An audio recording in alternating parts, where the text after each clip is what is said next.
Hey there, BookTube, welcome back to my channel. A few days ago, I went to Barnes & Noble and I spent a few minutes poring over the new release section, and I saw a lot of books that piqued my curiosity, piqued my interest based on the title or the cover or the author's name or the genre that I perceive it fits in. But I want to know which of these books I should choose, and so I decided to do a page 112 tag, which is something I adopted from Sean the Book Maniac. He started it based on a French book prize where, in order to judge whether a book is going to be consistently good or consistently not good, the judges read page 112. The idea is that this is far enough away from the heavily edited first pages of the book that the author's natural writing style will emerge, and you'll be able to see kind of what to expect from the entire book, not just from the heavily edited first few pages. Since Sean started his tag a few months ago, I've done several iterations of this tag, and today I'm going to use it to decide which of these new releases I want to read. Whether I buy it or get it from the library, which of these books I want to read next. And so I'm going to share page 112 of 3 books with you, and you're going to vote on which of these 3 books you think I might enjoy most, or which ones you would most enjoy hearing me talk about. So I'm going to share the excerpts, and then at the end, maybe I'll tell you what the books are and you'll vote. So here's the first excerpt. One's nothing to do with the other, and it's Isaac. Okay, Isaac, how? Listen, Isaac says, the fact is they are not ready to run a first world country. That's just a fact. They being blacks. Who else? Who else are we talking? Chinese? You cannot just turn a modern country over to them. They have to be built up first and educated proper before they're ready to run it. It takes years and years to develop a first world country, man. To have the experience and the education and the understanding.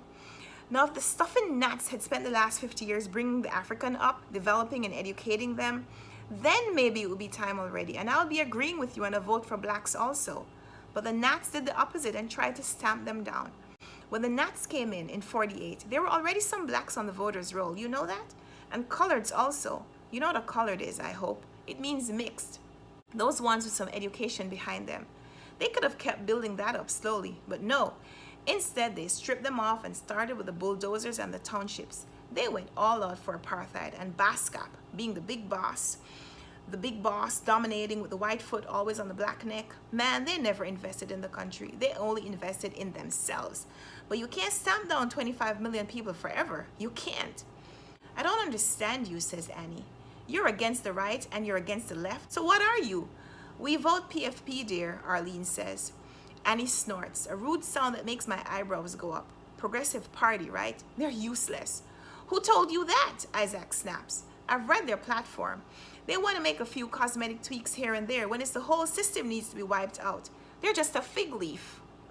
And that's page 112 of the first book. Now on to book number 2.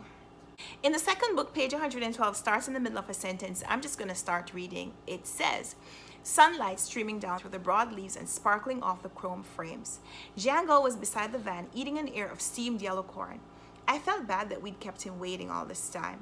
He smiled as we approached, enough distance between us not to be obvious, but it seemed like he knew. Why else would he smile like that? Maybe my hair gave us away? I reached up and smoothed it out. Out of the corner of my eye, I saw Ivy doing the same. She talked to Django in Cantonese, and he said, ah, ah, ah, then climbed in and started the van. Ivy got in back with me. I saw Django's eyes on me in the rearview mirror.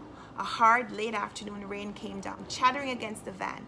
Outside, pigs huddled under banana trees, and I moved my hand quietly to the space on the seat between us. But I stopped there, afraid to touch her. Felt like Django was watching. What if he reported back to Dad? It made me feel like I was in grade school again, but I couldn't take the chance. We could talk. Since Django didn't speak English, that would have to be enough. You are my first, she said. But then her lips pursed like she was fighting off a grin. Not the way you're doing it, I said. She let herself laugh. I lied. I thought this is something men like to hear. Are you upset that you are not first? Not at all. First times are pretty awful. I was way too young. I thought you were supposed to test the condoms. Dad said, watch out for bad quality. So right before sex, I filled the condom up like a water balloon. No holes. Perfect. Ran back to bed and tried to tug it on unrolled. Impossible. Like putting a wetsuit on a baby. She laughed. I cannot picture this. And that is page 112 of book 2. In the third book, page 112 is a letter, and so it reads like this. Bury St. Edmunds, August 10th. Dear Anders, I do have a Clerodendron trichotinum and I love it. It does not like our harsh winds, so I have it planted in a sheltered corner and it has grown into a lovely specimen.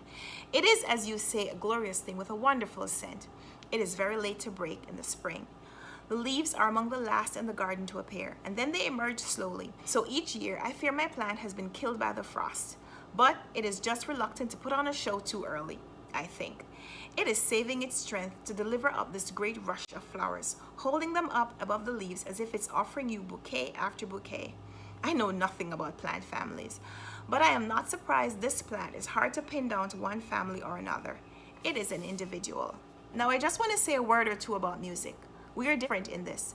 Music obviously matters to you, but it is one of the raspberries I have missed on my way down the row. There is no music in my house, and day to day I don't feel the lack of it, having never learned to value it. But I have been conscious of having let it pass me by on the few occasions when it has been impossible for me not to notice it. I hope you can pick your way through that double negative.